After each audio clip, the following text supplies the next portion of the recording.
Shalom, praise the Lord. Bible verse of the day, కీర్తనల గ్రంథము 23వ అధ్యాయము 4వ వచనము. గాఢాంధకారపు లోయలో నేను సంచరించినను ఏ అపాయమునకు భయపడను, నీవు నాకు తోడయుందువు. ఇవాళ దేవుడు మనకు చెప్పేది ఏంటంటే, మనం ఎలాంటి పరిస్థితిలో ఉన్నా కూడా నేను నీ పక్కనే ఉన్నాను, నేను నిన్ను చూస్తున్నాను, నువ్వు భయపడద్దు.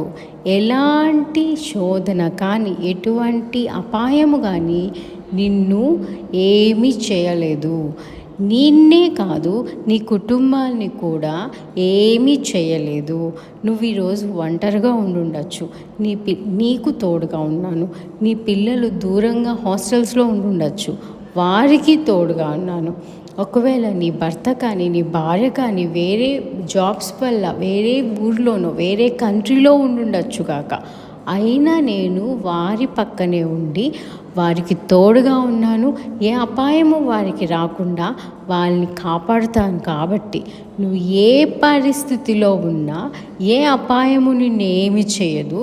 ఎందుకంటే నేను నిన్ను చూస్తూ నీకు తోడుగా ఉండి ఏ అపాయాన్ని రానికుండా నిన్ను నేను కాపాడుకుంటాను అని దేవుడు మనకు సెలవిస్తున్నాడు. దేవుడి పరిశుద్ధ వాక్యం దీవించుగాక. ఆమేన్.